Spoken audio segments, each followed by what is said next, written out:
A Giants podcast for Giants fans By Giants fans. It's Shaun Morash. On the sideline, into the end zone. Touchdown, Giants! From the offseason to the wins and the losses, it's time to take one Giant step. Welcome inside One Giant Step. I'm Shaun Morash. He's Bryce Gelman. One Giant Step country. Let's ride. Russell Wilson is a New York Giant, for better or for worse. And we always encourage all of our listeners to download and subscribe to One Giant Step everywhere podcasts are available. And if you're getting this pretty immediate, then you did that. You did just that. This popped up in your feed. And this is exactly why. Because in an off season, you never know when things happen. And you never know when we're going to jump on and be able to do a pod. So we're taping this pretty late on a Tuesday night. Just unbelievable turn of events. Cam Ward's pro day has happened. Rumors abound. Dion saying he didn't say things there at a conference about Shedeur, and the Giants have signed Russell Wilson. Something that happened. Bryce, before I get your thoughts, let me just tell you this. I teach a radio class at Iona, and I do it on Tuesday nights following the conclusion of Evan and Tiki via Zoom. And this week's lesson was on how to handle breaking news in radio. Wow. And mid-class, one of the kids in class tells me, Professor, maybe you should check your phone. And that was where I saw a text from you, from my friends over at BetMGM, that network, amongst others, all with this news. Russell Wilson, within 3 minutes, the phone blew up. So this is obviously something the Giants fans are interested in and something we're going to talk about. So there's going to be a lot of facts and a lot of misnomers about what this means for the New York Giants. And we'll kind of just parse through it all as best we can. And, of course, give our initial reaction. So, Bryce, first, your initial reaction to Russell Wilson being signed here as a New York Giant. So I love it for no other reason besides the fact that it's looking increasingly more likely the Giants are going to pass on Shedeur. Listen, Shedeur could go two, and that obviously throws a wrench in anything that I'm talking about. But if Shedeur doesn't go two, and the Giants have the chance to take him at three, it looks a lot less likely that the Giants will take him at three. I know there are a multitude of reports out there in the last 4 or 5 hours, 3 hours, I guess, since Russ, we recorded this at 10 o'clock on Tuesday night. So about 3 hours since Russ signed, that essentially say the Giants are still doing their due diligence when it comes to Shedeur Sanders at three. And we talk about this a lot on this podcast, smoke screens. I think that is that. I think the Giants are trying to make it very obvious, or not obvious to people, that they are not potentially going to, here's the thing. If they went out there and didn't say anything about this, you didn't read any reports about the Giants still being interested in Shedeur Sanders, you'd think the Giants are not taking him at three. But by all accounts, the Giants are still considering Shedeur Sanders. Do I think that is likely at this point? No. So for that one reason, we'll discuss the other reasons why I like it versus why I don't really like it. Amazing. Terrific. I didn't want Shedeur at three. Okay. I'm going to put a pin in that because I'm going to comment on that for a second. Let me just start with this. I was animated on the last pod. I was very anti-Jameis Winston being the starting quarterback of the New York Giants. Look, you live with him as a backup quarterback, and that feels like what the Giants are going to do. I suppose Jameis Winston and Russell Wilson could have a competition in camp. I suppose. I highly doubt, just based on salary structure, that they view Jameis Winston as the guy that would likely beat out Russell Wilson for that job. But the beauty of this deal, Bryce, think about this, put in context. How much did the Giants get laughed at for giving $40 million a year to Daniel Jones? A combined quarter of that has been spent on Russell Wilson and Jameis Winston. Now, obviously, either Russell Wilson or Jameis Winston can make more money than they're getting based on playing time, incentives, all of that stuff. But just $10.5 million guaranteed for 1 year Russell Wilson. Think about this. Joe Shane put the Giants in a spot here, Bryce. Now, again, they're in quarterback hell. You're saying this is awesome and all of that. This is a better version of quarterback hell than they were in last year. Clearly, if Russell Wilson were great or Jameis Winston were great, they're not quarterback signing for $10.5 and $4 million each. They each have enormous flaws. But for what the Giants are trying to accomplish, salary-wise, to have that cap space left after what they did with Adebo and what they did with Javon Holland and company, I think it's a really healthy salary cap space. So just financially structured-wise, I'm extremely satisfied with what the Giants did. And Russell Wilson is still a guy that, look, the Steelers and Mike Tomlin, after being 4-2 with Justin Fields, turned to Russell Wilson last year, and he was a part of taking him to the playoffs. Now, before I get to the total positives and the other stuff, let me just state this. I'm not going to sit here and just throw bouquets and flowers and go, oh my God, the Giants are awesome. They have Russell Wilson. Russell Wilson in December last year, that was when the Steelers kind of blew the division and the Ravens seized it and won the division. Russell Wilson had some down moments. I think over the last 4 weeks of the year, the Steelers only averaged 15 points a game on offense. Now, a lot of that is for a variety of different reasons. Russ had, a couple bad turnovers, including that Saturday game versus Baltimore the week before Christmas. They lost that game to the Chiefs. But, George Pickens was a head case for them. That certainly didn't help matters. I actually think the Giants' offense, when considering Malik Neighbors, Slayton as your number two, Wandell in the slot, Tracy a good back. I kind of think sneakily the Giants have more at their disposal. I know that's crazy to say They do. offensively for Russell They Wilson do. They than do. Pittsburgh did. I don't think Yeah. Pittsburgh's roster was that great. Mike Tomlin's a great coach. So, Pittsburgh was done with him. They're clearly all in on Rodgers, and that's fine. Again, I don't think the Giants are getting the Super Bowl champion Russell Wilson quarterback for 10.5 mil guaranteed for a team that was in quarterback hell. I do like this, and I am comfortable with Russell Wilson starting for the New York Giants next year, even if that he's not Matt Stafford. I still would prefer Aaron Rodgers, but price wise, all of that stuff matters. 10.5 mil. I'm not going to complain. I feel way more relieved about the Giants quarterback situation taping this with you tonight than I did doing the Jameis Winston pod, where I think I had this uneasiness about me because of how many fans just seemed so sure that this Yeah. meant it was, Jameis was the veteran the Giants were having and they were prepared to start in week one, and it scared the hell out of me. I'm way less concerned about that with Russell Wilson. Now, what does that mean for the ceiling of the Giants and the rookie stuff? Well, I think, Bryce, that's where we kind of should now parse through this stuff. So Yep. you want to start with like what this means for a ceiling aspect, or you know what? No, Yeah. let's start with the draft Whatever. aspect. Let's start with the draft aspect because that's going to tie into the Yeah. ceiling aspect. I don't think the Giants are out on Shedeur Sanders. In fact, I still would border on if Shedeur Sanders is at 3. I would say it's likely they still take him. I But disagree. okay, and you can disagree. I'll let you answer that in a second. But let me just start by saying this. I think I've said this on the pod numerous times. I know I've said this on Evan and Tiki numerous times. The one thing that victory over the Colts did for the Giants was it took away control of their own destiny at the top of the draft. And it's a numbers game. The Giants picked 6th overall last year in what many people thought was a 3 elite quarterback draft. Now, we saw Bo Nix play well under Sean Payton, clearly. Jury's still very much out on Michael Penix, as much as everybody wants to crown him. I mean, the Falcons didn't even make the playoffs at the end with him, and we have no idea about J.J. McCarthy. So, some overreactions to the Giants passing on quarterback. But they didn't control their destiny for those guys. This is considered 2 very good quarterback draft, depending on what you think of Sanders. And the 2 teams ahead of the Giants and the Titans and Browns need quarterbacks.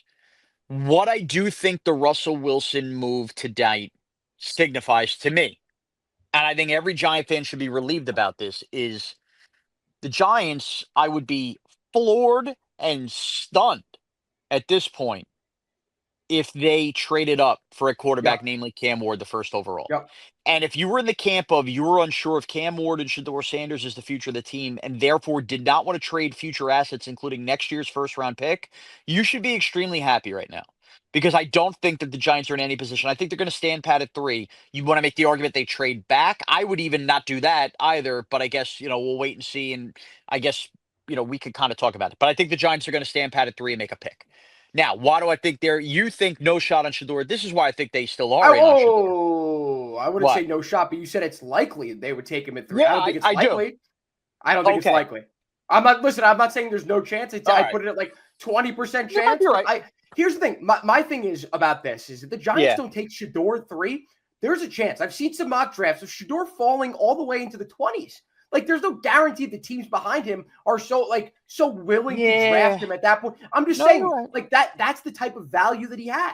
So maybe at that point they consider trading down if they really want him, but we haven't seen that. That is, we have not heard the Giants are so locked into taking Shedeur Sanders at 3. That's why the majority, and I looked at a lot of mock drafts today before, of course, they signed Russell Wilson. They took Shedeur in a lot of them. But a few other ones I saw them take Abdul Carter. I saw them take Travis Hunter. So, like, there is a huge, I think, in my opinion, likelihood that this changes now because they signed Russell Wilson. Jameis Winston being you sign Jameis Winston not as your second backup. You sign him as your main backup, Shaun. I know that you think I saw your tweet today. I saw that you said, you signed Jameis to be the third quarterback on the roster. You don't pay him that much to be the third quarterback on the roster. You pay Tommy DeVito scraps. You pay him peanuts for him to be the third quarterback on the roster. It makes no sense to pay him the money around nearly the same amount of money that you could have paid to Rod Taylor last year. He, of course, goes to the Jets instead. That is the backup. They signed him. He was the backup. Taylor was making double what the Giants just signed Winston for. And look, Bryce, I'll let you continue. Let me just say this. Winston, on top of third quarterback stuff, again, the Giants don't control their destiny for Sanders or Ward. So you needed to load up in the veteran quarterback room just in case. And I think people are losing sight of that. Joe Shane has told us on numerous press conference occasions now following the season, the Giants are investing in all avenues at quarterback, and we've heard him mention both veteran and rookie. Okay. I don't believe the Giants will not take it. Now, does that mean they take one around? Sure, anything's possible. This is all protection so that the Giants don't basically get caught with their pants down on draft night because the quarterbacks go 1 and 2 and they're sitting there at 3 going, oh my God, Jackson Dart at third overall, and screw this up. This gives them that leverage back. Jameis Winston is making peanuts. He doesn't stop you. If you think about this, Bryce, what has changed? The Giants followed Shedeur Sanders around like a puppy dog all season long in Colorado. Do you think $4 million this year for Jameis Winston throws out all the homework they did on Shedeur Sanders? No, Think about that. It doesn't. It doesn't. But they know they can't guarantee himself that. And look, this podcast isn't about whether you think Shedeur Sanders is worth the third pick or not overall. But I would say this. If Shedeur Sanders is available at 3, you just mentioned something about trading back and maybe still getting Shedeur. I've seen mocks him in the 20s. If Shedeur Sanders is available at 3 and the Giants can trade back, so I guess you want to say that they're trading up, whatever team is trading up for either Hunter or Carter, I guess. You think that Shedeur then is going to get past the Raiders or Jets? I highly doubt that. And just be very careful. And I know we're going to do a lot of draft coverage soon. Be very careful about mock drafts and everything. Remember, all these guys, they have a job to do, and that's to put out different mock drafts every week with a million different scenarios. I get it. I've seen a lot of bullshit recently too. Like that's obviously not going to happen. I'm saying that's a possibility. I'm not saying that he's going to get past the Raiders. I probably wouldn't. He probably wouldn't get past the Jets. But either way, there is a consensus around the league that he is not a top top of the first round grade with this talent. I understand. I wouldn't say that's a consensus. In this day and age, the NFL is very different. They value quarterbacks, of course. When you look at the contracts these guys are signing, the quarterback is by far the most important. Like nothing else even matters close to the quarterback. That's why you see quarterbacks taken near the top of the draft.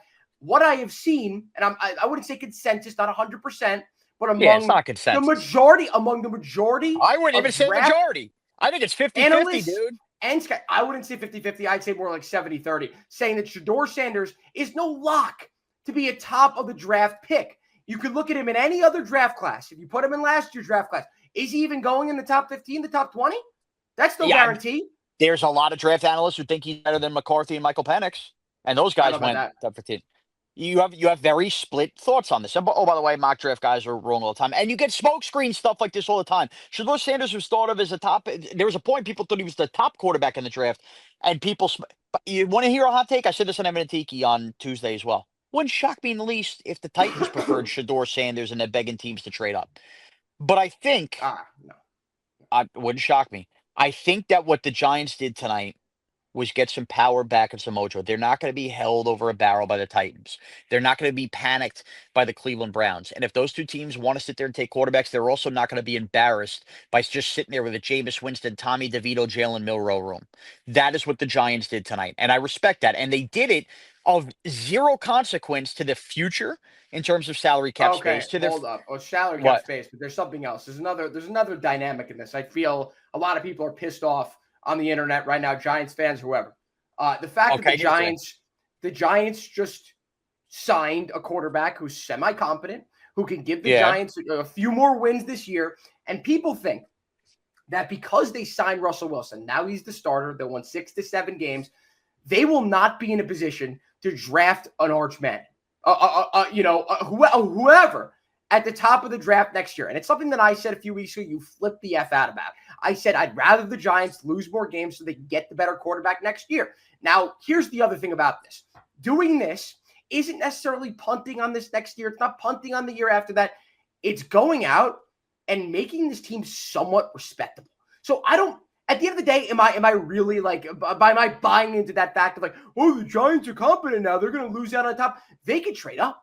Like they could put themselves in a position to get the 7th, the 8th pick. They could trade up and get Arch Manning next year. Like there's no, like I'm just saying, like that's a possibility.